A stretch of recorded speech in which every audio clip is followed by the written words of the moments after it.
ಜನ್ಮಾದ್ಯಸ್ಯ ಯತೋನ್ಮಯಾದಿತರತಶ್ಚಾರ್ಥೇಷ್ವಭಿಘ್ನಸ್ವರಾಟ್ ತೇನೇ ಬ್ರಹ್ಮಹೃದಾಯ ಆದಿಕವಯೇ ಮುಹ್ಯಂತಿ ಯತ್ಸೂರಯಃ ತೇಜೋ ವಾರಿಮೃದಾಂ ಯಥಾ ವಿನಿಮಯೋ ಯತ್ರ ತ್ರಿಸರ್ಗೋ ಮೃಷಾ ಧಾಮ್ನಾ ಸ್ವೇನ ಸದಾ ನಿರಸ್ತಕುಹಕಂ ಸತ್ಯಂ ಪರಂ ಧೀಮಹಿ.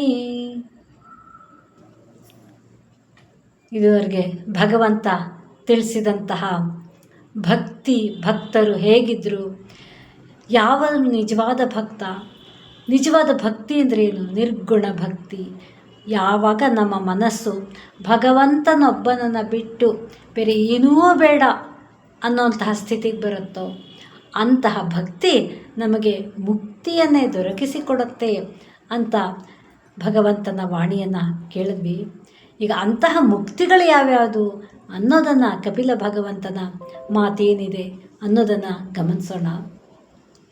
ಸಾಲೋಕ್ಯ ಸಾಷ್ಟಿ ಸಾಮೀಪ್ಯ ಸಾರೂಪ್ಯೈಕತ್ವಮಪ್ಯುತ ದೀಯಮಾನಂ ನ ಗೃಹಂತಿ ವಿನಾ ಮತ್ಸೇವನಂ ಜನಾಃ. ಯಾರು ನಿರ್ಗುಣ ಭಕ್ತರಿರ್ತಾರೋ ಕೇವಲ ಭಕ್ತಿನಿಷ್ಠರು ಅವರು, ಭಗವಂತ ಹೇಳ್ತಿದ್ದಾನೆ, ಅಂಥವರು ನನ್ನ ಸೇವೆಯನ್ನು ಬಿಟ್ಟು ನಾನು ಅನುಗ್ರಹ ಮಾಡುವಂತಹ ಸಾಲೋಕ್ಯ ಸಾಷ್ಟಿ ಸಾಮೀಪ್ಯ ಸಾರೂಪ್ಯ ಸಾಯುಜ್ಯ ಅನ್ನೋ ಮುಕ್ತಿಗಳನ್ನೂ ಸಹ ಅವರು ಸ್ವೀಕರಿಸೋದಕ್ಕೆ ಇಷ್ಟಪಡೋದಿಲ್ಲ. ಅವರು ಮುಕ್ತಿನೂ ಬೇಕಾಗಿಲ್ಲ. ಸಾಲೋಕ್ಯ ಅಂದರೆ ಭಗವಂತನ ಲೋಕದಲ್ಲೇ ವಾಸ ಮಾಡೋದು. ಸಾಷ್ಟಿ ಅಂದರೆ ಭಗವಂತನ ಜೊತೆಗೆ ಸಮಾನವಾದಂತಹ ಐಶ್ವರ್ಯವನ್ನು ಹೊಂದೋದು. ಸಾಮೀಪ್ಯ ಅಂದರೆ ಸರ್ವದಾ ಭಗವಂತನ ಬಳಿಯಲ್ಲೇ ಇರೋದು. ಸಾರೂಪ್ಯ ಅಂದರೆ ಭಗವಂತನ ರೂಪದಂತೆ ರೂಪವನ್ನು ಹೊಂದಿರೋದು. ಸಾಯುಜ್ಯ ಅಂದರೆ ಆ ಭಗವಂತನಲ್ಲೇ ಐಕ್ಯವಾಗಿ ಬಿಡೋದು. ಸ ಏವ ಭಕ್ತಿಯೋಗಾಖ್ಯ ಆತ್ಯಂತಿಕ ಉದಾಹೃತಃ ಏನಾತಿವ್ರಜ್ಯ ತ್ರಿಗುಣಂ ಮದ್ಭಾವಾಯೋಪಪದ್ಯತೆ. ಭಗವಂತನ ಕೈಂಕರ್ಯ ಮಾಡಬೇಕು ಅಂತ ಮುಕ್ತಿಯನ್ನೂ ತಿರಸ್ಕರಿಸುವಂತಹ ಈ ಭಕ್ತಿಯೋಗನೇ ಪರಮಯೋಗ. ಇದೇ ಆತ್ಯಂತಿಕ ಯೋಗ. ಇದರಿಂದ ಮನುಷ್ಯ ತ್ರಿಗುಣಗಳನ್ನೂ ದಾಟಿ ನನ್ನ ಭಾವವನ್ನೇ ಪಡೀತಾನೆ ಅಂತ ಭಗವಂತ ಹೇಳ್ತಿದ್ದಾನೆ. ಸಾಮಾನ್ಯ ಲೌಕಿಕವಾದದ್ದು ಏನೂ ಬೇಡ, ನನಗೆ ಪ್ರಾಪಂಚಿಕ ಸುಖಭೋಗಗಳು ಬೇಡ, ಮತ್ತೆ ಪುನರ್ಜನ್ಮವೇ ಬೇಡ, ಈ ದುಃಖದಿಂದ ನಾನು ಸಂಪೂರ್ಣ ನಿವೃತ್ತನಾಗಿ ಆ ಮುಕ್ತಿಯನ್ನು ಪಡಿಬೇಕು ಅಂತ ಬಯಸ್ತಾರೆ. ಆದರೆ ಮುಕ್ತಿಯನ್ನೂ ಬೇಡ ಅನ್ನೋಂತಹ ಭಕ್ತರಿದ್ದಾರೆ. ನಾನು ಸದಾ ಭಗವಂತನ ಸೇವೆ ಮಾಡ್ಕೊಂಡಿರ್ಬೇಕು, ಮುಕ್ತಿಯೂ ಬೇಡ. ಆತ್ಯಂತಿಕ ಭಕ್ತಿಯೋಗ ಅಂದರೆ ಭಕ್ತ ಸರ್ವದ ಭಗವಂತನನ್ನು ತನ್ನೆದುರು ಕಂಡು ಸಂತೋಷ ಪಡ್ತಾನೆ, ಆತನನ್ನೇ ಆರಾಧನೆ ಮಾಡೋಕ್ಕೆ ಬಯಸ್ತಾನೆ. ಭಗವಂತನ ಸೇವೆ ಮಾಡಬೇಕು, ಭಗವಂತನ ಪೂಜೆ ಮಾಡಬೇಕು, ಭಗವಂತನ ಜೊತೆ ಸಂಭಾಷಣೆ ಮಾಡಬೇಕು, ನನ್ನ ಮೊರೆಯನ್ನು ಆತ ಕೇಳ್ತಾ ಇದ್ದಾನೆ, ಆತ ಭಗವಂತ, ನಾನು ಭಕ್ತ, ಈ ಭಾವ ಆತನಲ್ಲಿ ಇರುತ್ತೆ. ಅಂಥವನು ಮುಕ್ತಿಯನ್ನು ಬಯಸೋದಿಲ್ಲ. ಮುಕ್ತಿ ಸಿಕ್ಬಿಟ್ರೆ ಭಕ್ತ ಭಗವಂತನ ಭೇದನೇ ಇರೋದಿಲ್ವಲ್ಲ. ಆಗ ನಾನು ಯಾರನ್ನ ಪೂಜೆ ಮಾಡಲಿ, ಯಾರನ್ನ ಮೊರೆ ಹೋಗಲಿ, ನಾನು ಅನ್ನೋ ಭಾವವೇ ಇರೋದಿಲ್ವಲ್ಲ. ಆದರೆ ಆ ನಿರ್ಗುಣ ಭಕ್ತ ಬಯಸೋದು ನನ್ನೆದುರು ಭಗವಂತ ಇರಬೇಕು, ನಾನು ಆತನನ್ನು ಪೂಜೆ ಮಾಡಬೇಕು, ನಾನು ಆತನ ಆರಾಧನೆ ಮಾಡಬೇಕು, ನಾನು ಆತನ ಸೇವೆ ಮಾಡಬೇಕು, ನಾನು ಆತನ ಕೈಂಕರ್ಯವನ್ನು ಮಾಡಬೇಕು ಅನ್ನೋದನ್ನೇ ಆ ಭಕ್ತ ಸರ್ವದಾ ಬಯಸ್ತಾ ಇರ್ತಾರೆ. ಇಂತಹ ಭಕ್ತರ ನಡವಳಿಕೆ ಹೇಗಿರುತ್ತೆ ಅನ್ನೋದನ್ನು ಆತನ ಈಗ ತಿಳಿಸ್ತಾನೆ. ಪರಮಾತ್ಮನ ಈ ಅನಂತ ಗುಣಗಳನ್ನು ಕೇಳ್ತಾ ಇದ್ದಂತೆ ಆ ಭಕ್ತರ ಮನಸ್ಸು ಆತನಲ್ಲೇ ನೆಲೆಗೊಳ್ಳುತ್ತೆ. ಅವರ ಸಮಸ್ತ ಕರ್ಮಗಳೂ ಸಹ ನಿಷ್ಕಾಮವಾಗಿರುತ್ತೆ. ಯಾವುದೇ ಕರ್ಮ ಮಾಡ್ತಾರೆ, ಅವರು ಕರ್ತವ್ಯ ನಿಷ್ಠೆ ಇರುತ್ತೆ, ಮಾಡ್ತಾರೆ. ಆದರೆ ನಾವು ಮಾಡೋದೆಲ್ಲವೂ ಭಗವಂತನ ಸೇವೆ. ಅದರಿಂದ ಪ್ರತಿಫಲದ ಅಪೇಕ್ಷೆಯೇ ಇಲ್ಲದೆ ಅವರು ಆ ನಿಷ್ಕಾಮ ಕರ್ಮಯೋಗಿಗಳಾಗಿರ್ತಾರೆ. ಎಂದಿಗೂ ಹಿಂಸೆಯಲ್ಲಿ ತೊಡಗೋದಿಲ್ಲ. ಭಗವಂತನನ್ನೇ ಧ್ಯಾನ ಮಾಡ್ತಾ, ಆತನನ್ನೇ ಪೂಜೆ ಮಾಡ್ತಾ, ಎಲ್ಲೆಲ್ಲೂ ಜಗತ್ತಿನಲ್ಲಿ ಆತನನ್ನೇ ಕಾಣ್ತಾ ಇರ್ತಾರೆ. ಎಂದಿಗೂ ಸಹ ಅವರು ದುರ್ಬಲ ಮನಸ್ಸನ್ನು ಹೊಂದೋದಿಲ್ಲ. ಎಲ್ಲೆಲ್ಲೂ ಆತನನ್ನೇ ಕಾಣೋದ್ರಿಂದ ಪರಸ್ಪರ ಅವರು ಯಾರನ್ನು ನಿಂದನೆ ಮಾಡೋಕ್ಕೂ ಸಾಧ್ಯವಿಲ್ಲ, ದ್ವೇಷ ಪಡೋಕ್ಕೂ ಸಾಧ್ಯವಿಲ್ಲ, ಯಾರನ್ನು ತಿರಸ್ಕಾರ ಮಾಡೋದಕ್ಕೂ ಸಾಧ್ಯವಿಲ್ಲ. ಅತ್ಯಂತ ದಯೆಯಿಂದ ಕೂಡಿರ್ತಾರೆ. ಇತರರಲ್ಲಿ ಗೌರವ, ಪ್ರೀತಿ, ಸ್ನೇಹ ಇಂತಹ ಭಾವಗಳನ್ನೇ ಅವರು ಹೊಂದಿರ್ತಾರೆ. ಯಮ, ನಿಯಮ ಇವುಗಳನ್ನು ಅನುಸರಿಸ್ತಾ ಶಾಸ್ತ್ರಾಭ್ಯಾಸದಲ್ಲಿ ನಿರತರಾಗಿರ್ತಾರೆ. ಸದಾಕಾಲ ಅವರು ಸತ್ಪುರುಷರ ಸಹವಾಸದಲ್ಲಿದ್ದು ಭಗವಂತನ ನಾಮ ಸಂಕೀರ್ತನೆಯನ್ನು ಮಾಡ್ತಾ ಇರ್ತಾರೆ. ಅಹಂಕಾರವೇ ಅವ್ರ ಹತ್ರ ಸುಳಿಯೋದಿಲ್ಲ. ಈ ರೀತಿ ಸದ್ಧರ್ಮ ನಿರತರಾಗಿರುವಂತಹ ಭಕ್ತರ ಚಿತ್ತ ಅತ್ಯಂತ ಪರಿಶುದ್ಧವಾಗಿ ನಿರ್ಮಲವಾಗಿ ಆ ಪರಮಾತ್ಮನ ಗುಣಗಳನ್ನು ಶ್ರವಣ ಮಾಡ್ತಾ ಇರೋವಂಥಲ್ಲೇ ಆತನಲ್ಲಿ ಸ್ಥಿರವಾಗಿ ನೆಲೆಸ್ಬಿಡುತ್ತೆ. ಭಗವಂತನ ಒಂದು ನಾಮ, ಭಗವಂತನ ಒಂದು ಗುಣ ಕೇಳ್ತಾ ಇದ್ದಂತೆ ಅವರು ಭಾವ ಪರವಶರಾಗಿ ಹೋಗ್ತಾರೆ, ತನ್ಮಯರಾಗಿ ಹೋಗ್ತಾರೆ. ನಾವು ರಾಮಕೃಷ್ಣ ಪರಮಹಂಸರ ಚರಿತ್ರೆಯಲ್ಲಿ ಈ ಘಟನೆಗಳನ್ನು ಕಾಣ್ತೀವಿ. ದೇವಿಯ ಎದುರು ಕೂತ ತಕ್ಷಣ ಅವರು ಭಾವದಲ್ಲಿ ತನ್ಮಯರಾಗಿ ಬಿಡ್ತಿದ್ರು. ಆ ದೇವಿಯಲ್ಲಿ ಒಂದನ್ನು ಬಿಟ್ಟು ಇನ್ನೇನೋ ಅವ್ರಿಗೆ ಕಾಣ್ತಾ ಇರಲಿಲ್ಲ.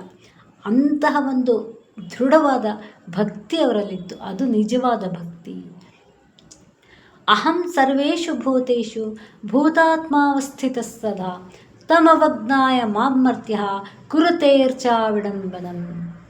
ಭಗವಂತ ಹೇಳ್ತಾನೆ, ನಾನು ಎಲ್ಲ ಭೂತಗಳಲ್ಲೂ ಅಂದರೆ ಎಲ್ಲ ಜೀವಿಗಳಲ್ಲೂ ಅವುಗಳ ಅಂತರ್ಯಾಮಿಯಾಗಿ ಸರ್ವದಾ ಅಲ್ಲೇ ನೆಲೆಸಿದ್ದೀನಿ. ಇದನ್ನು ತಿಳ್ಕೊಳ್ದೆ ಮನುಷ್ಯರು ಕೇವಲ ನನ್ನ ವಿಗ್ರಹಗಳನ್ನು ಪೂಜೆ ಮಾಡಿದ್ರೆ ಅದು ವಿಡಂಬನೆ ಆಗತ್ತೆ. ಎಲ್ಲೆಲ್ಲೂ ಭಗವಂತನ ಅಸ್ತಿತ್ವ ಇದೆ ಅಂದಮೇಲೆ ಪ್ರತಿಯೊಬ್ಬರಿಗೂ ನಾವು ಗೌರವವನ್ನು ತೋರಿಸ್ಬೇಕು, ಯಾರನ್ನು ತಿರಸ್ಕಾರ ಮಾಡೋ ಹಾಗಿಲ್ಲ. ಅದು ಬಿಟ್ಟು ಬೇರೆ ಮನುಷ್ಯನೆಲ್ಲ ನಿಂದಿಸ್ತಾ ನಾನು ಶ್ರೇಷ್ಠ ಅಂತ ಅಹಂಕಾರ ಪಡ್ತಾ ದೊಡ್ಡದಾಗಿ ಭಗವಂತನ ವಿಗ್ರಹ ಇಟ್ಕೊಂಡು ಪೂಜೆ ಮಾಡಿದ್ರೆ ಆ ಮೂರ್ತಿಗಷ್ಟೇ ಪೂಜೆ ಮಾಡ್ತಾ ಉಳಿದ ಜಗತ್ತನ್ನು ನಾವು ನಿಂದನೆ ಮಾಡ್ತಾ ಇದ್ದರೆ ಇದು ವಿಡಂಬನೆ ಅಲ್ಲದೆ ಇನ್ನೇನು. ಎಲ್ಲೆಲ್ಲೂ ಭಗವಂತನ ಕಾಣೋ ದೃಷ್ಟಿನೇ ಇಲ್ಲ. ಕೇವಲ ಮೂರ್ತಿಯಲ್ಲಿ ಭಗವಂತನ ಅಸ್ತಿತ್ವವನ್ನು ನಾವು ಹೇಗೆ ತಾನೇ ಕಾಣೋದಕ್ಕೆ ಸಾಧ್ಯ? ಹಾಗೆ ಯೋ ಮಾಂ ಸರ್ವೇಷು ಭೂತೇಷು ಸಂತಮಾತ್ಮಾನಮೀಶ್ವರಂ ಹಿತ್ವಾರ್ಚಾಂ ಭಜತೆ ಮೌಢ್ಯಾದ್ ಭಸ್ಮನ್ಯೇವ ಜುಹೋತಿ ಸಹ. ಎಲ್ಲ ಜೀವಿಗಳಲ್ಲಿ ಆತ್ಮಸ್ವರೂಪಿಯಾಗಿರುವ ಒಡೆಯನಾಗಿರುವ ನನ್ನನ್ನು ತಿಳ್ಕೊಳ್ದೆ ಕಡೆಗಣಿಸಿ ಕೇವಲ ಮೌಢ್ಯದಿಂದ ನನ್ನ ವಿಗ್ರಹವನ್ನು ಪೂಜೆ ಮಾಡಿದ್ರೆ ಅದು ಬೂದಿಯಲ್ಲಿ ಹೋಮ ಮಾಡದಂತೆ ವ್ಯರ್ಥವಾಗತ್ತೆ ಅಂತ ಭಗವಂತನೇ ಹೇಳ್ತಾನೆ. ಪೂಜೆ ಮಾಡೋದಿದ್ದರೆ ವಿಗ್ರಹದಲ್ಲಿ ಮಾತ್ರ ಅಲ್ಲ, ಭಗವಂತ ಎಲ್ಲೆಲ್ಲೂ ಇದ್ದಾನೆ. ಹಾಗಾದ್ರೆ ವಿಗ್ರಹ ಪೂಜೆ ಮಾಡಬಾರ್ದಂದರೆ ಬೇಕು, ಅದು ಸಾಂಕೇತಿಕವಾಗಿ. ಯಾವಾಗ ನಮಗೆ ಆ ನಿರ್ವಿಕಲ್ಪದಲ್ಲಿ ಮನಸ್ಸು ತೊಡಗಿಸೋದಕ್ಕೆ ಆಗಲ್ಲ, ಅಲ್ಲಿಯವರೆಗೆ ನಮಗೊಂದು ಆಧಾರ ಬೇಕು.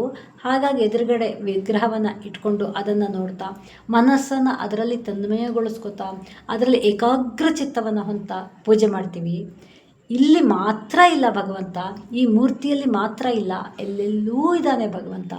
ನನ್ನಲ್ಲೂ ಇದ್ದಾನೆ, ಮತ್ತೊಬ್ಬರಲ್ಲೂ ಇದ್ದಾನೆ, ಸಮಸ್ತ ಪ್ರಪಂಚದಲ್ಲೂ ಆತನೇ ಅನ್ನೋ ಭಾವದಿಂದ ಹೊಂದಿ ನಾವು ವಿಗ್ರಹಾರಾಧನೆಯನ್ನು ಮಾಡಿದ್ರೆ ಅದು ಉತ್ತಮ ಫಲವನ್ನು ಕೊಡೋದಕ್ಕೆ ಸಾಧ್ಯ. ಕೇವಲ ವಿಗ್ರಹಾರಾಧನೆ ಮಾಡೋದರಿಂದ ಯಾವ ಪ್ರಯೋಜನವೂ ಇಲ್ಲ. ಎಲ್ಲೆಲ್ಲೂ ಭಗವಂತನ ಅಸ್ತಿತ್ವವನ್ನು ಕಾಣ್ತಾ ಭೂತದಯೆಯನ್ನು ಹೊಂದಿ ಸಮಬುದ್ಧಿಯುಳ್ಳಂತಹ ಭಕ್ತ ಕೇವಲ ಮಾನಸಿಕ ಪೂಜೆ ಸಲ್ಲಿಸಿದ್ರೂ ಅದು ಭಗವಂತನಿಗೆ ಪ್ರಿಯವಾಗುತ್ತೆ. ಆಡಂಬರದ ದಂಬದ ಪೂಜೆಗೆ ಪರಮಾತ್ಮ ಎಂದಿಗೂ ಸಹ ಒಲಿಯೋದಿಲ್ಲ. ಆತನಿಗೆ ಬೇಕಾಗಿರೋದು ಪರಿಶುದ್ಧ ಮನಸ್ಸಿನ ಪೂಜೆ ಅಷ್ಟೆ. ಹಾಗೆ ನಾವು ಬೇರೆಯವ್ರನ್ನ ದ್ವೇಷಿಸಿದ್ರೆ ಅದು ಭಗವಂತನನ್ನು ದ್ವೇಷಿಸಿದಂತೆ ಆಗತ್ತೆ. ಮುಚ್ಚಾವಚೈರ್ದ್ರವ್ಯೈ ಕ್ರಿಯೆಯೋತ್ಪನ್ನಯಾನಘೆ ನೈವ ತುಷ್ಯರ್ಚಿತೋರ್ಚಾಯಾಂ ಭೂತಗ್ರಾಮಾವಮಾನಿನಃ. ತಾಯಿಗೆ ಹೇಳ್ತಿದ್ದಾನೆ ಭಗವಂತ, ಯಾರು ಇತರ ಜೀವಿಗಳಿಗೆ ಅವಮಾನ ಮಾಡಿರ್ತಾರೋ ಅಂಥವನು ಸಾಮಾನ್ಯ ಹಾಗೂ ಶ್ರೇಷ್ಠವಾದ ಬಗೆಬಗೆಯಾದ ಸಾಮಗ್ರಿಗಳನ್ನು ಹೊಂದಿಸ್ಕೊಂಡು ಅನೇಕ ವಿಧಿವಿಧಾನಗಳಿಂದ ನನ್ನನ್ನು ಪೂಜೆ ಮಾಡಿದ್ರು ನಾನು ಆತನಲ್ಲಿ ಪ್ರಸನ್ನನಾಗೋದಿಲ್ಲ. ಎಲ್ಲ ಜೀವಿಗಳಲ್ಲಿ ಅಂತರ್ಯಾಮಿಯಾಗಿರೋದು ಆ ಒಬ್ಬನೇ ಭಗವಂತ ಅಂತ ಯಾರು ತಿಳ್ಕೊಂಡಿರ್ತಾರೋ ಅವನೇ ನಿಜವಾದ ಭಕ್ತ. ಇಂತಹ ಭಕ್ತ ಯಾರನ್ನು ದ್ವೇಷಿಸಲ್ಲ, ಯಾರನ್ನು ಅವಮಾನ ಮಾಡೋದು ಇಲ್ಲ. ಹಾಗೆ ಯಾರು ಒಬ್ಬರ ಮೇಲೆ ಅತಿಯಾದ ವ್ಯಾಮೋಹವನ್ನು ಇಟ್ಕೊಳ್ಳಲ್ಲ. ಇದಕ್ಕೆ ವಿರುದ್ಧವಾಗಿ ಕೇವಲ ಮೂರ್ತಿ ಪೂಜೆಯನ್ನು ಮಾಡ್ತಾ ಆಡಂಬರದ ಪೂಜೆಯನ್ನು ಮಾಡ್ತಾ ಮತ್ತೊಬ್ಬರನ್ನು ದ್ವೇಷಿಸ್ತಾ ಇದ್ದರೆ ಅಥವಾ ಪರನಿಂದೆಯಲ್ಲಿ ತೊಡಗಿದ್ರೆ ಅಂತಹ ಪೂಜೆಗೆ ಭಗವಂತ ಎಂದೂ ಸಹ ಒಲಿಯೋದಿಲ್ಲ. ನಾವು ಮನುಷ್ಯರಿಗೆ ಮೋಸ ಮಾಡ್ಬೋದು, ನನ್ನ ಮನಸ್ಸಿನಲ್ಲಿ ಏನೂ ಕಲ್ಮಶ ಇಲ್ಲ ಅಂತ ಬೇರೆ ಮನುಷ್ಯರಿಗೆ ಹೇಳ್ಬೋದು. ಆದರೆ ಅಂತರ್ಯಾಮಿಗೆ, ನಮ್ಮ ಅಂತರ್ಯಾಮಿಗೆ ನಾವು ಮೋಸ ಮಾಡೋಕ್ಕೆ ಸಾಧ್ಯವೇ? ನಮ್ಮ ಅಂತರ್ಯದಲ್ಲಿ ಏನಿದೆ ತಿಳ್ಕೊಳ್ಳೋದು ಆ ಭಗವಂತನಿಗೆ ಸಾಧ್ಯ, ಯಾಕೆಂದರೆ ಹೃದಯದಲ್ಲಿರೋದೇ ಆತ. ಹಾಗಾಗಿ ಪೂಜೆ ಮಾಡುವಾಗ ನಮ್ಮ ಮನಸ್ಸು ಎಷ್ಟು ಪರಿಶುದ್ಧವಾಗಿದೆ ಅದು ತಿಳಿಯೋದು ಆ ಭಗವಂತನಿಗೆ. ನಮ್ಮ ದುಷ್ಟತನ ನಮ್ಮಲ್ಲಿದ್ದರೆ, ನಮ್ಮಲ್ಲಿ ಆಡಂಬರ ಅಥವಾ ದುರಹಂಕಾರ ಅಥವಾ ಬೇರೆಯವ್ರನ್ನ ಯಾರನ್ನೋ ಮೆಚ್ಚೋಕ್ಕಾಗಿ ಅಥವಾ ದಾಂಭಿಕತನಕ್ಕೆ ಅಥವಾ ಯಾವುದೋ ಸ್ವಾರ್ಥಕ್ಕೆ ನಾವು ಪೂಜೆ ಮಾಡಿದ್ರೆ ಅಂತಹ ಪೂಜೆಗೆ ಆ ಪರಮಾತ್ಮ ಎಂದೂ ಸಹ ಒಲಿಯೋದಕ್ಕೆ ಸಾಧ್ಯವಿಲ್ಲ.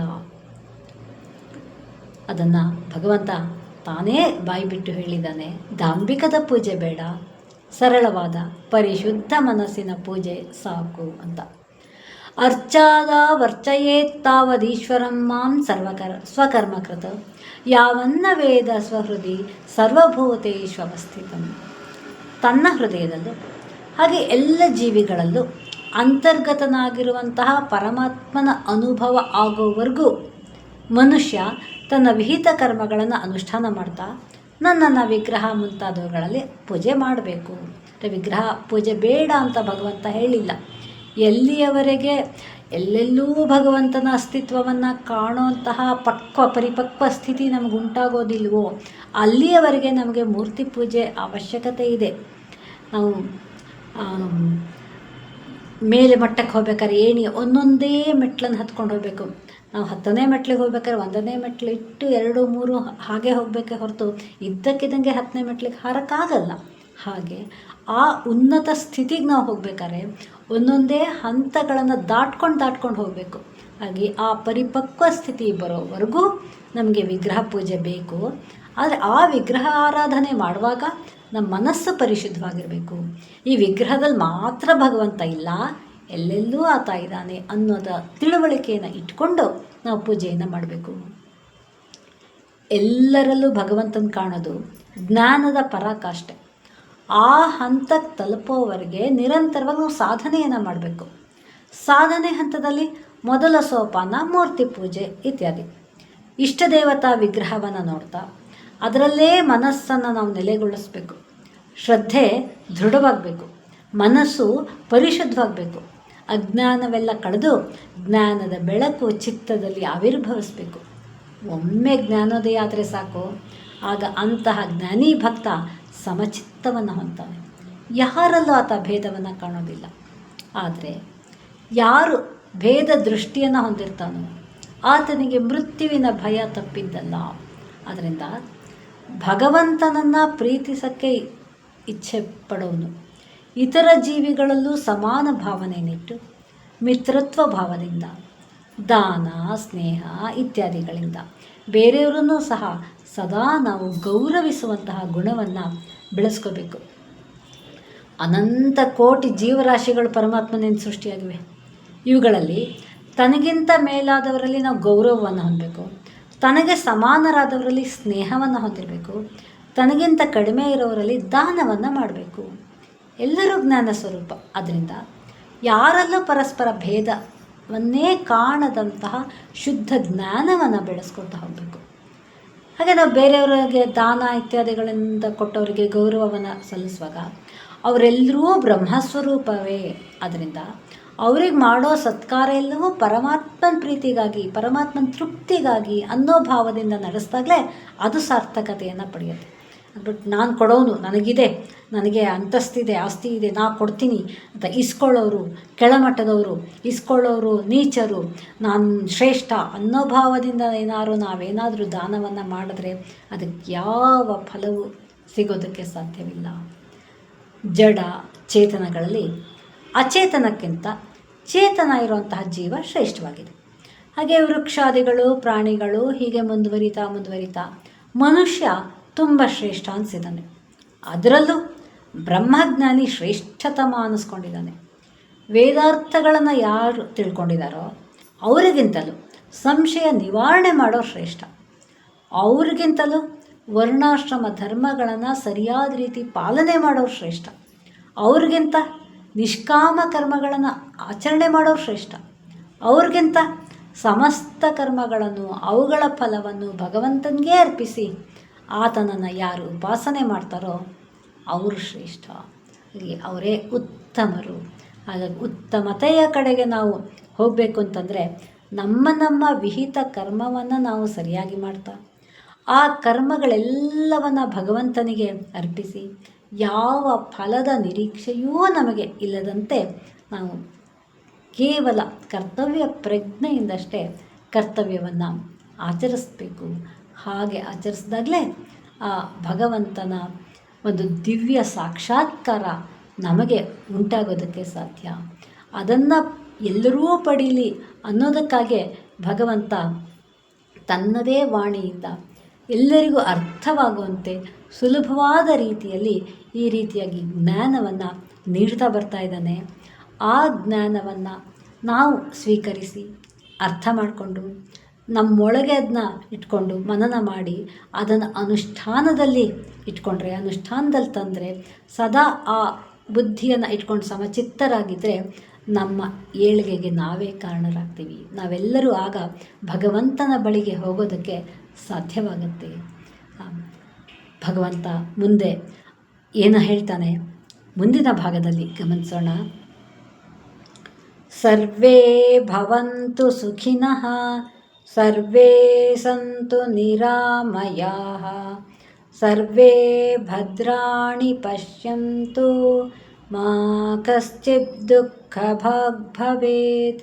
ಓಂ ಶಾಂತಿ ಶಾಂತಿ ಶಾಂತಿ.